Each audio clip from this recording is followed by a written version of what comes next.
Hello, and welcome to IRI Growth Insights, featuring IRI thought leaders, industry partners, and guests. For more than 40 years, IRI has been known for its invaluable data, but these podcasts delve into the insights the data reveal to fuel market disruption and market growth for those in the CPG, retail, healthcare, and media markets. Coming to you from IRI's corporate headquarters in Chicago.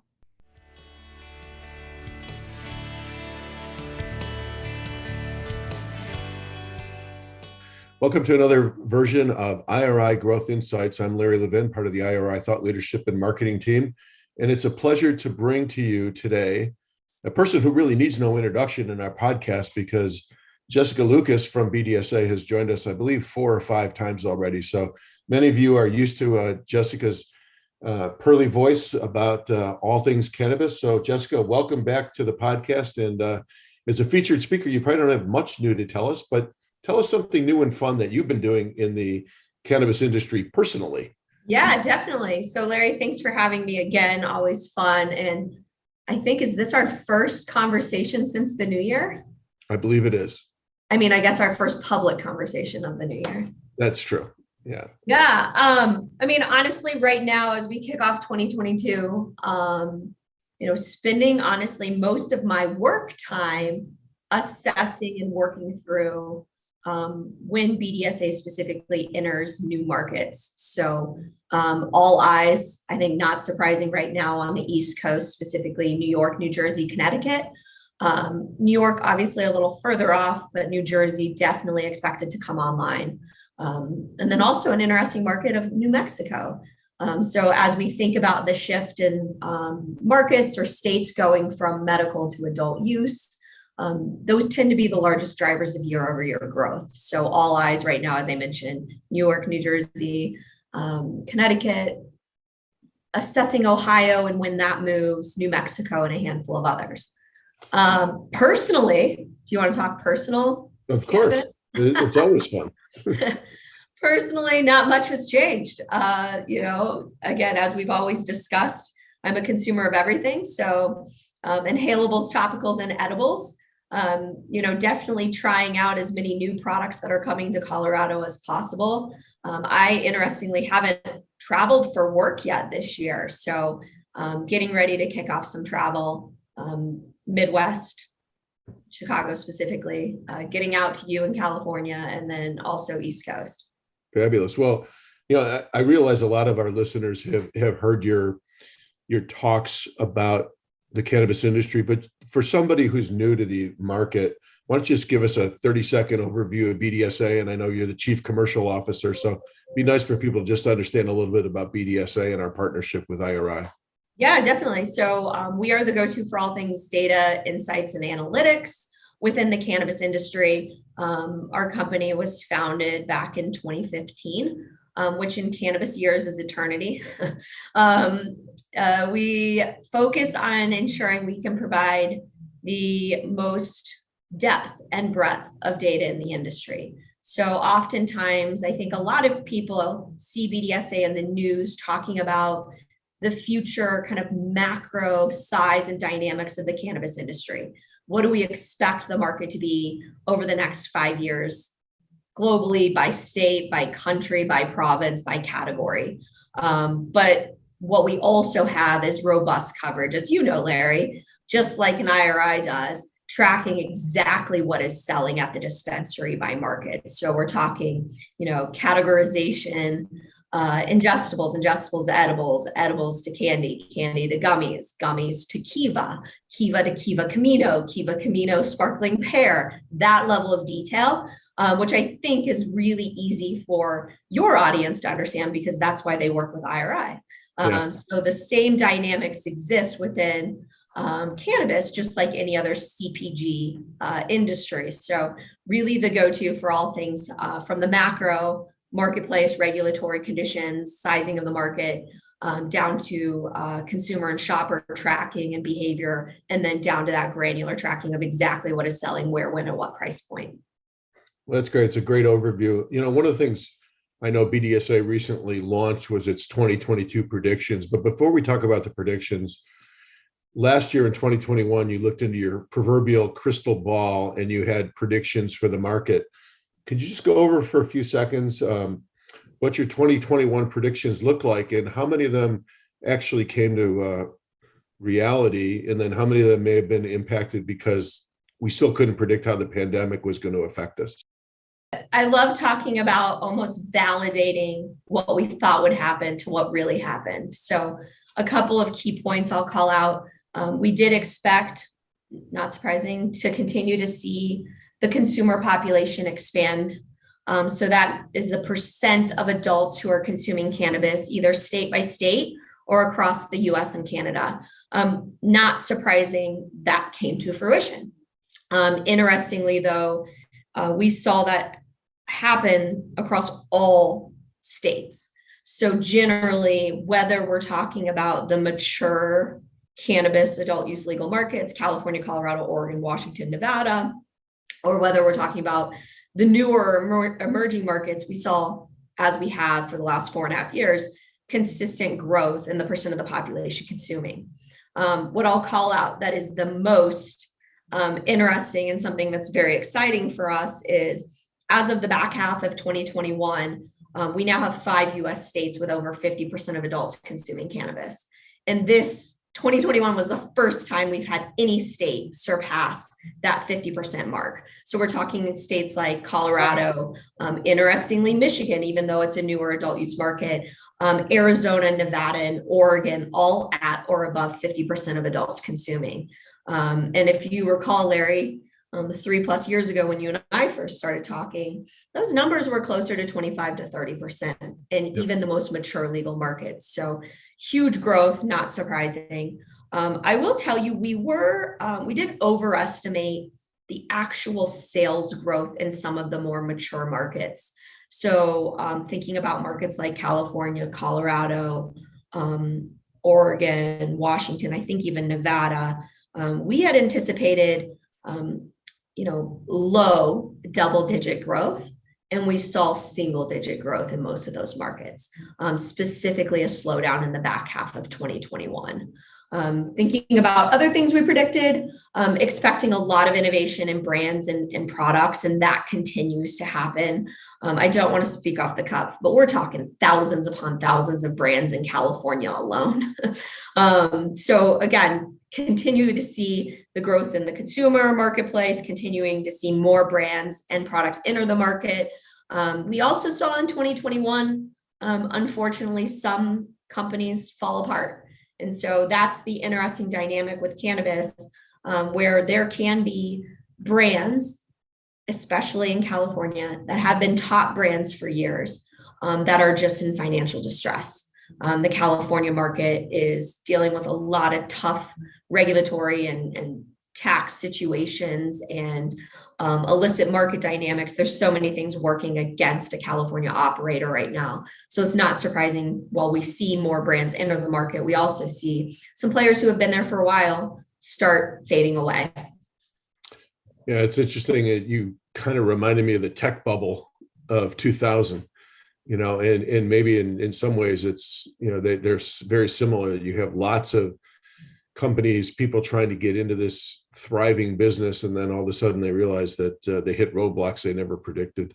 Yeah, it's very similar, and it's interesting, especially talking to some of the California operators or talking to distributors or brokers that are working with a lot of different brands.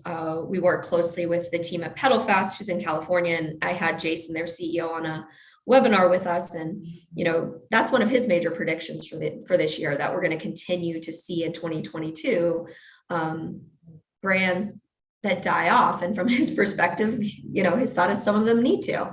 It's like clean up a little bit of the industry, clean up a little bit of the fragmentation in some of these more mature markets, where in the Midwest, except not including Michigan, but in Illinois, in Massachusetts, in some of the eastern states, there's a lot more vertical integration and a lot more large company dominance in those markets.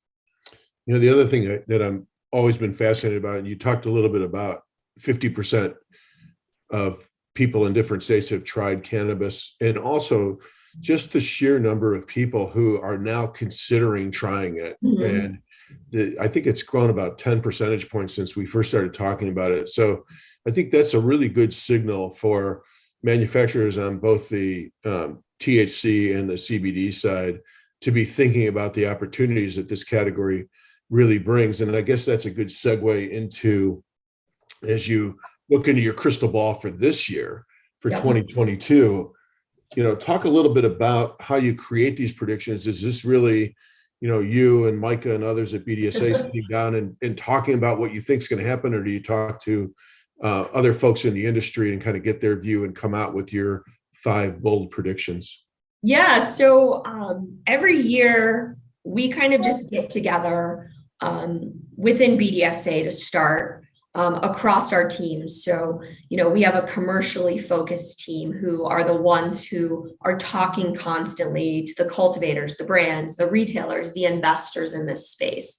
As you know, there's so much you learn in those relationships that of like what's happening in the industry and kind of what are other people worried about or thinking about or considering their focuses. So we've got that commercial side. Then we have, the analytics, the model builders, the ones who are doing the research constantly to assess what's going at the state level and what's happening at the federal level. So we all tend to get together, brainstorm a ton of ideas. I mean, I don't know the final list, but we probably had 25 to 30 different topics we could have talked about on this list. We narrowed it to 5, and then we always add one more. So we have off numbers, which is why we have 6 this year. We also like, obviously, given who we are as a company, just like you guys do at IRI, we like to ground anything we're putting out there in actual data. And so that is one of the considerations when we start narrowing down our predictions, or like, which ones do we actually have some quantitative proof? And after the year ends, we can quantitatively say whether or not we were right. So that helps narrow these down as well. And obviously, we have great clients and partners who love to contribute to this type of stuff as well. So always hearing what others in the industry are saying. So talking about some of the predictions, you guys were talking about brand awareness and trial will continue to rise in importance, and that's really tickets to any category success. So do you see a day where a brand extends into different categories and forms and consumers migrate because of the equity? I think about Special K as one of my favorite new product pace setters and work that Joan Driggs and I do on a regular basis.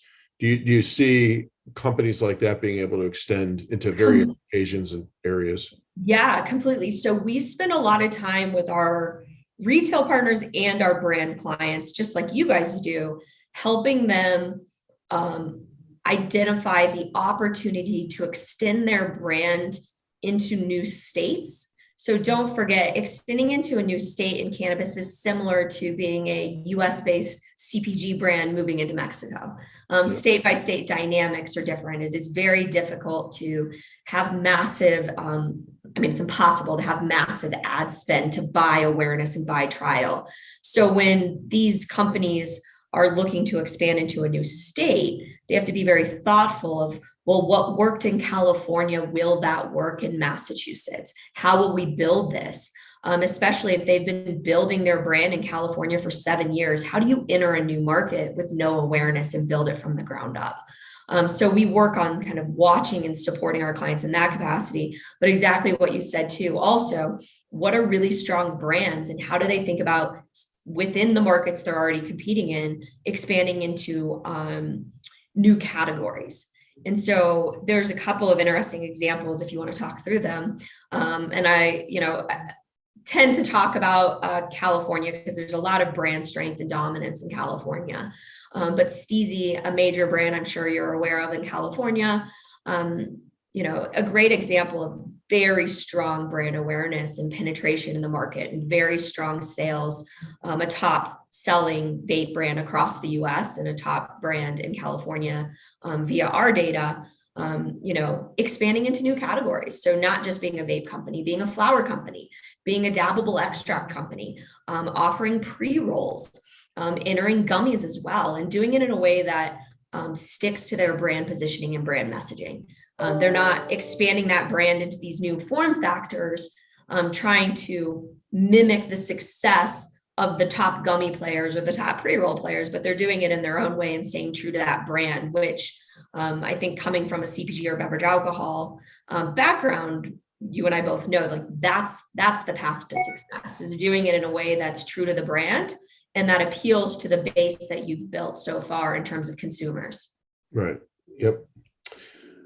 Well, another area that Joan and I look at regularly is price tiering, and premiumization was really big in 2020. I think it might have slipped off a little bit in 2021 in mainstream CPG.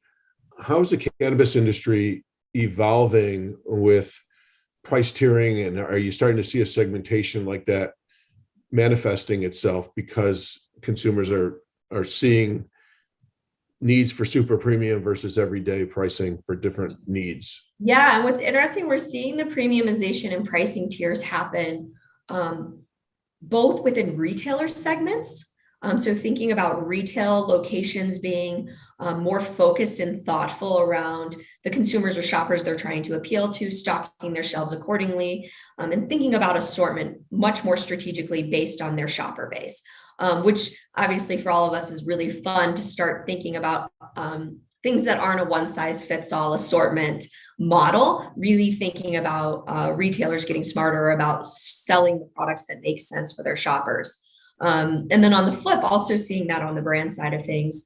What's interesting is we've definitely seen strength and power and a little bit of stabilization when you look at more of the premium products. This industry has been hit, especially within flower, with declining prices across the board. And that's been a challenge for many operators. And some of these brands that have gone out and really differentiated themselves and proven, whether it's based on grow methods or the type of product they're growing or the benefits or the terpene composition, speaking about flowers specifically, or the cannabinoid mix or ratios, they've really been able to differentiate themselves. And as you see in any industry, the more you're able to differentiate yourself and offering additional value to consumers, the more price protected you are. And so we see that across categories. In terms of price tiering specifically, definitely seeing that emerge now more than ever before. However, the difference is we're not yet to a place, I would say, which is our prediction for this year, where within a form factor or a subcategory, we're seeing large price differentiation. Where we're seeing the price tiering is at a category like vape. But what's driving that price differentiation is innovation and technology. And so, vape started as oil cartridges that then became dominated by distillate cartridges. And now we're seeing live resin or rosin cartridges enter the market that have different value propositions, different perspective in terms of the consumer on the added benefits of those. And therefore, we do see things like live resin be able to command a much higher premium price. What we're expecting this year is even to see within a category like live resin vape cartridges, price tiering emerging even there. And I think that's when this industry gets closer to what you see in like a beverage alcohol whiskey category, where you've got within whiskeys, your top shelf, your middle, and your bottom. Yeah, as you're talking, I wondered about the types of clients you work with and what their prior lives might have been in the CPG industry. Are you finding a lot of people that run marketing or run sales at cannabis companies having a CPG background so that they can bring some of those past experiences to life in their new roles? Yeah, we see a lot of CPG, beverage alcohol, tobacco crossover, not surprising. You also see a lot of crossover from mainstream retail and not always CPG retail. It could be fashion retail. It could be durable good retail like sporting goods or an Apple store. So we see a lot of that shift over. The interesting thing, just from my personal experience, is it's not always a successful transition for the people. This industry is very chaotic. This industry has so many challenges. From an outsider looking in, you could easily say, wow, that retailer could really do a lot to change their branding, or really do a lot to change the experience in the store, or oh, that brand is terrible. Their logo's awful. Look at that font. I hate it. There's so many things people look at. But then once they're in it, they don't realize until they're in it, the fires that these companies and operators are having to put out every single day just to produce the product and get it into the store, and doing it under what is something that is federally illegal. And so it's just I think we've seen a lot of success of mainstream CPG retail people come over to this industry, but for some it's not a good fit because it is chaotic, and you don't always know what's going to happen a quarter or 2 quarters from now, let alone what's going to happen tomorrow. That's going to have to drive a very quick strategy shift. Yep. Speaking of strategy shifts, do you anticipate global CPG companies getting into the market, or will they partner with smaller companies, kind of akin to Toyota and Lexus, Nissan and Infiniti when they first came out? How do you see larger companies entering the market? Yeah, we obviously, there's many publicly facing partnerships and deals and investments. So, we can't shy away, which everyone can talk about, the Constellation investment into Canopy. Interestingly, now the Canopy investment now back into the US via Acreage and Wana. And I think a side investment also into TerraSyn. So all of a sudden, the path of the money is very clear. You've got Altria and Kronos and PharmaCann, and you have Molson Coors and Hexo and their joint venture called Truss. There's all these plays happening, some much larger than others. And so it's interesting to think about, it's already happening. It's happening. I mean, can we say indirectly, directly? I don't know if that's the right language. What we haven't seen though is a direct move. And that's, I think, what we're all kind of waiting on is, when is the direct play into this space? When is it not an investment into a Canadian LP to come back into the US? When is it a decision to go directly in? And honestly, we continue to see that it's a lot of waiting until federal legalization, which is not surprising. Well, actually, that dovetails with my next question: is where do you see the feds playing a role in effectively making this a mainstream product? And what's the expectation, do you think, and how does that affect the 2025 forecast, where I think we're looking at about 60 billion globally for cannabis? Yeah, I mean, we're still expecting, I believe, federal legalization not to happen this year. We're probably 2.5, 3 years out, truthfully. But with that said, and as most people probably know if they pay attention to this, it's not going to hinder the growth. It's not going to hinder the next states coming online to sell medically legal cannabis if they've been restricted or illicit. It's not going to hinder, as we talked earlier on, markets moving from medically legal to shifting to adult use. So there are major, things that the industry is watching in terms of safe banking and other non-federal legalization rulings that would make it easier to operate in this industry, that could be just as powerful as federally saying this is legal, but it's still a state's decision how they want to regulate. So there is a lot going on. Is it going to happen in 2022? No, is kind of our stance right now, but that's not going to hinder the markets to continue to shift over to legalization. Yep, great. You touched a little bit about brand expansion with vape. Vape obviously has had a lot of image issues. Talk a little bit about where you see the industry moving and how, if at all, this image can be saved, or is it forever tarnished? Yeah, I mean, I think if we went back to fall of 2019, I don't know, depending on who you talk about, Vapegate, Avali, it had many names at the time, of kind of a crisis situation or a health crisis situation with what ended up being illicit black market vape products. And that did hinder the industry for a couple of reasons. One, consumers got concerned. Two, states decided to kind of shut it down for a little while. Three, you guys probably are familiar with this too. It was also impacting e-cigarettes as well. And so there was a shutdown on anything that was flavored. And so everyone was keeping a close eye on it.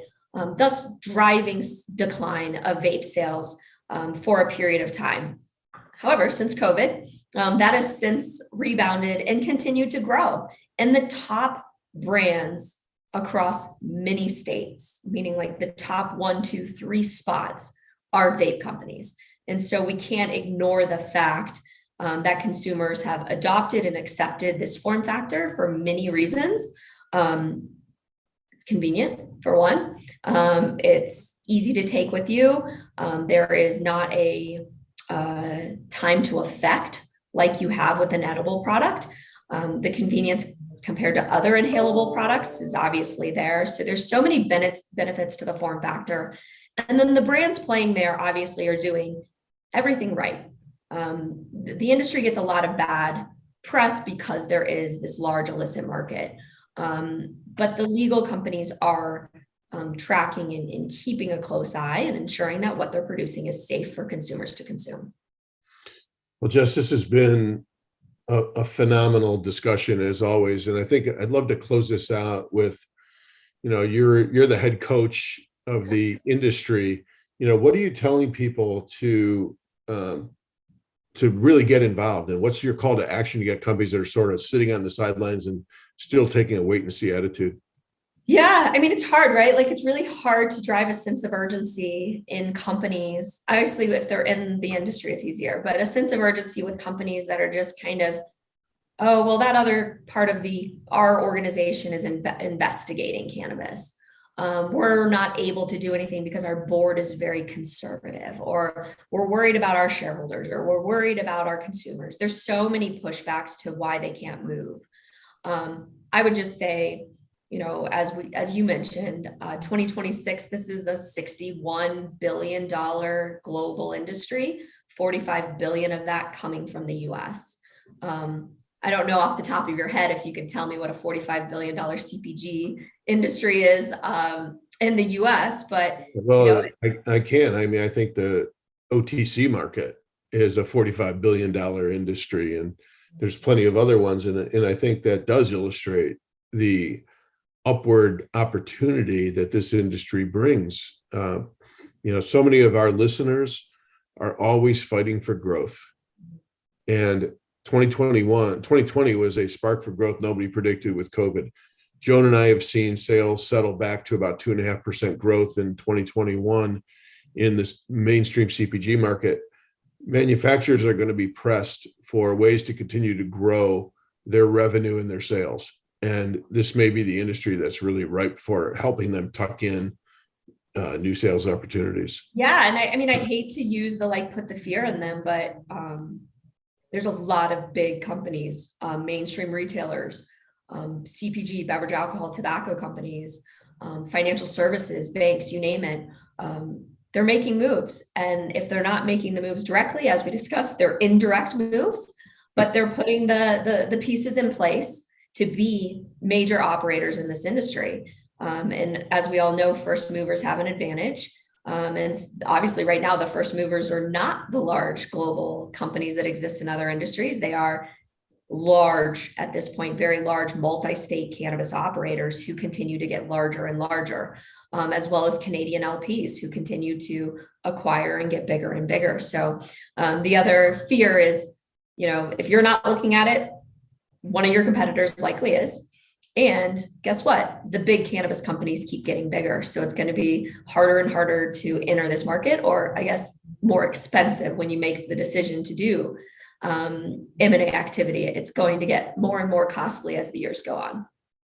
Well, Jess, this has been a very enlightening discussion as usual. Honored for you to be on here 4 times now on our podcast, or 5 times, whatever it is. I'm sure that Joan and I would love to check back in with you later this summer and see how the industry is going. And maybe a year from now, we do the 2022 recap. On that note, Jessica, on behalf of IRI, Joan Driggs and myself, we really want to thank you for the opportunity to get your views, and all the best to you. And I don't know if it's too late to say Happy New Year. According to Larry David, it is, but Happy New Year. Thank you, Larry. Thank you, Joan. Thank you, IRI. Thank you for listening. Please become a subscriber and let us know what you want to learn more about. We'll serve it up in a future IRI Growth Insights episode. Look for us wherever you get your podcasts and be sure to review IRI Growth Insights. Also, visit us on the web at iriworldwide.com and connect with us on Twitter, Facebook, and LinkedIn.